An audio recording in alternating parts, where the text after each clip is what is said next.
جو یوں کہیے کہ جیسے لوگ ہوتے ہیں نا فوجی ٹریننگ سے بھاگ جاتے ہیں. کیوں بھاگ جاتے ہیں؟ کہ بھائی ٹریننگ بہت سخت ہے اس لیے ہم بھاگ کر آ گئے. وہ بھگوڑے مشہور ہو جاتے ہیں. تو یہ فوجی ٹریننگ سے زیادہ خطرناک ہے. اصل میں جو ہماری جنس سے نہیں ہے نا اس کو ہم نہیں رکھ سکتے اپنے ساتھ.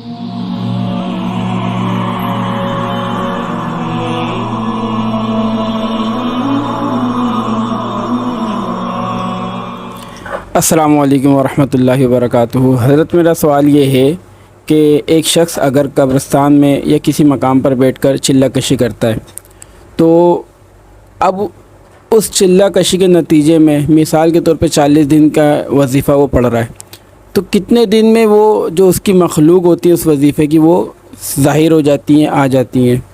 ٹھیک ہے.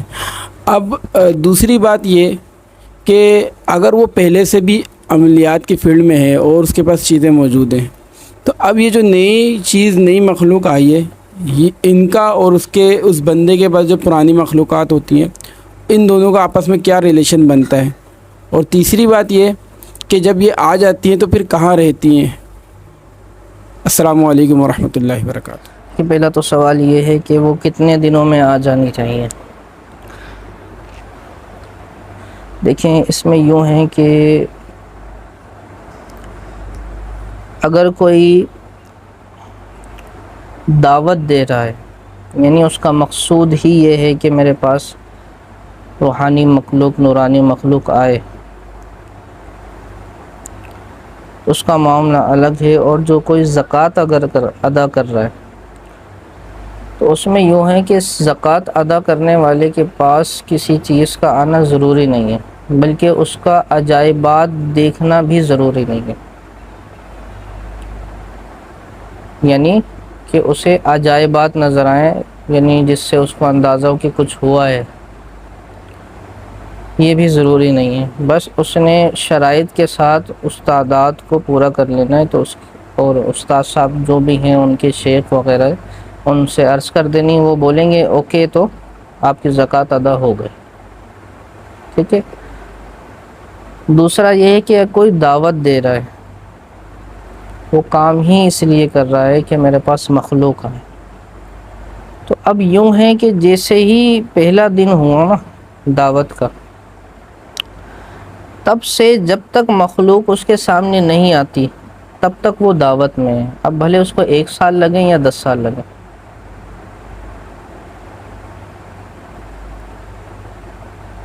دعوت دنوں کی نہیں ہوتی 40 دنوں کی دعوت نہیں ہوتی.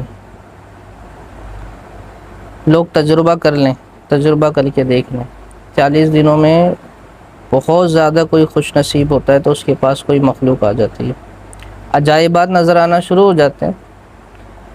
لیکن کم از کم 3 چلے لگتے ہیں اور زیادہ سے زیادہ لوگوں کو 10-10 سال بھی دیکھے وہ مسلسل دعوت میں ہوتے ہیں. اب دعوت کی یہ شرط ہے کہ جب آپ بیٹھ گئے دعوت میں تو آپ اٹھ نہیں سکتے جب تک چیز نہیں آتی سامنے. اٹھنا اپنی اور اپنی نسلوں کو نقصان پہنچانا ہے. آپ کی بھی زندگی خراب ہے اور کوئی اللہ کا ولی مل گیا کوئی درویش مل گیا اس نے نگاہ کرم کر دی اس نے آپ کی جان چھڑا دی تو الگ بات ہے ورنہ یہ جان نہیں چھوڑیں گے. اس لیے دعوت میں بہت زیادہ محتاط ہو کے بیٹھا جاتا ہے. اب مسئلہ یہ ہے کہ دعوت میں بیٹھ گئے تو اب آپ کمائیں گے کھائیں گے کیا؟ دعوت میں تو کما نہیں سکتے آپ کی 24 گھنٹے بک ہے نا آپ اور کچھ بھی نہیں کر سکتے دعوت میں.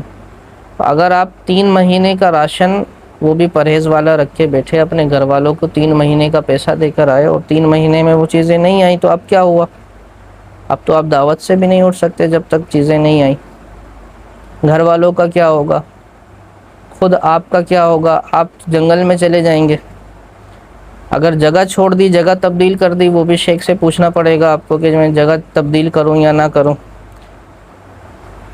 اب کوئی بڑی مہربانی کر دے آپ کو فری میں کوئی کھانا پینا کوئی پھل وغیرہ لا کے دے دیا کرے، جب تک نہیں آتی تو وہ کرم، ورنہ اگر آپ نے جنگل میں کیا تو جنگل میں گھومتے رہیں، پتے کھاتے رہیں، پھل توڑ کے کھاتے رہیں، جب تک وہ چیزیں نہیں آتی تب تک ایک بھی شرط نہیں اٹھے گی آپ پر سے۔ انہی شرائط کے ساتھ آپ کو سالوں گزارنے پڑیں گے۔ اس لیے دعوت کا معاملہ بہت سخت ہے، اتنا آسان نہیں ہے۔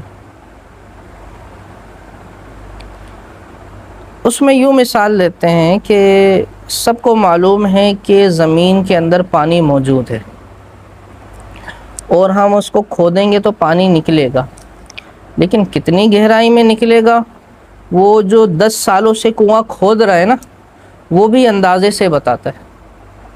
جس کو 10 سال ہو گئے، تجربہ ہو گیا کہ میں روزانہ 2 کنویں کھودتا ہوں،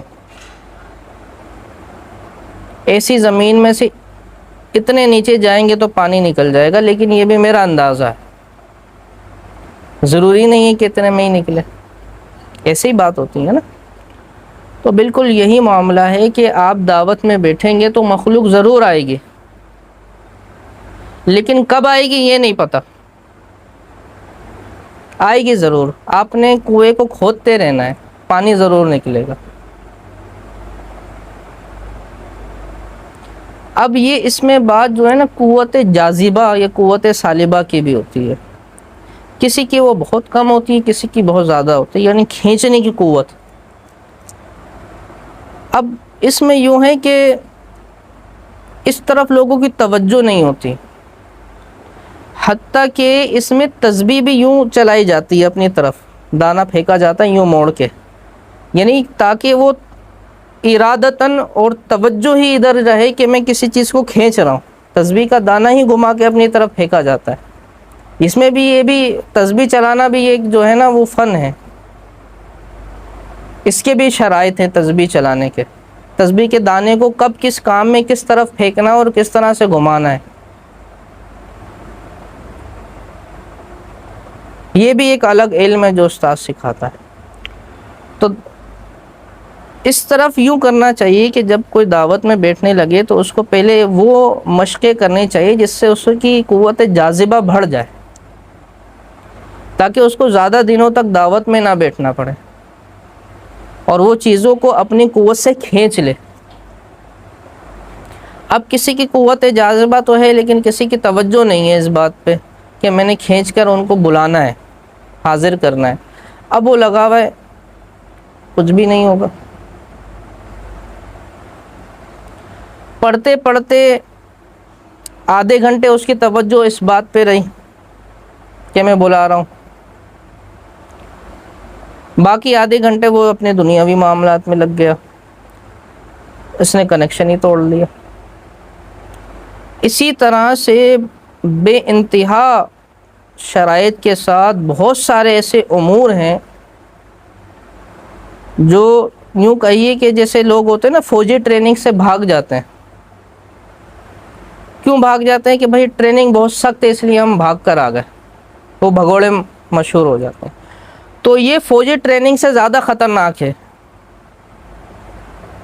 وہاں پر کچھ عرصے کے لیے سونے تو دیتے ہیں نا، کچھ دیر کے لیے کہ بھائی رات میں اتنا سو جانا تم، اتنا تو اس کو سکون ہوتا ہے، دعوت دینے والے کو اتنا بھی سکون نہیں ہوتا، اور اس کو یہ بھی نہیں پتہ کب ختم ہوگی میری دعوت۔ تو اسی طرح سے بے انتہا شرائط ہیں اور بہت سارے ایسے امور ہیں جن پر سختی سے عمل کرنا پڑتا ہے، تب جا کے ایک دعوت جو ہے کمپلیٹ ہوتی ہے اور پھر چیزیں آتی ہیں۔ اب ان کا دوسرا یہ تھا کہ چیزیں آ گئیں تو کہاں رہیں گی وہ؟ تو دیکھیں جب بھی چیزیں آتی ہیں تو آتی تو ایک جماعت ہے یا پھر 5-6 چیزیں آتی ہیں جو عمل کر رہے ہیں اس کے لحاظ سے ہوتی ہیں، لیکن اکثر وہ اپنی نشانی دے کے چلی جاتی ہیں، یا خادم دے کر جاتی ہیں، خادم کی بھی نشانی دے کے جاتی ہیں، کچھ اسماء خاص پڑھنے کے لیے دے کر جاتی ہیں کہ یہ اسماء پڑھو گے میں بلاؤ گے تو ہم آ جائیں گے، وہ وہیں چلی جاتی ہیں جہاں سے وہ آئی تھیں، بس وہ آپ سے ایک تعلق قائم کر کے چلی جاتی ہیں، اپنا ایک وعدہ اور اپنی نشانی دے کر چلی جاتی ہیں کہ آپ کو جب بھی ضرورت ہوگی تو ہم آ جائیں گے آپ کا کام کرنے کے لیے۔ خادم لے کے جاتی ہیں تو خادم میں بھی یہی ہوتا ہے کہ وہ بھی چلا جاتا ہے۔ بعض اوقات ایسا ہوتا ہے کہ لوگوں کو شوق ہوتا ہے موکل لے کے گھومنے کا، کہ ہمارے ساتھ 2 باڈی گارڈ چلتے رہیں، 4 باڈی گارڈ چلتے رہیں۔ یہ بھی شوق جو ہے نا کچھ عرصے میں 2-3 سالوں میں ایسا ختم ہوتا ہے، بلکہ وہ بولتے ہیں کہ اللہ پاک کسی اس طریقے سے ہماری جان چھڑا دیں ان سے۔ وہ لوگوں کے پاس جاتے ہیں کہ ان سے جان چھڑاؤ ہماری۔ ہے کسی کو شوق وہ تجربہ کر کے دیکھ لے، یہ کسی تجربے والے سے پوچھ لے جو ماضی میں مشہور تھے کہ ہمارے ساتھ موکل رہتے ہیں ہمیشہ۔ اصل میں جو ہماری جنس سے نہیں ہے نا اس کو ہم نہیں رکھ سکتے اپنے ساتھ۔ انسان کے پاس نہیں رہ رہا، کتنے لوگ طلاق دے رہے ہیں اپنے بیویوں کو، کتنی بیویاں جا کے خلا لے رہی ہیں۔ جب ایک جنس والے ایک ساتھ نہیں رہ پا رہے ہیں، جو غیر جنس والے جو ہیں لوگ اپنے والدین کو نہیں چھوڑ دیتے، ان سے زیادہ ہے کوئی محبت کرنے والا، تو غیر جنس والے کے ساتھ کیسے رہیں گے وہ، اور جس سے پوری شر کی توقع بھی ہو،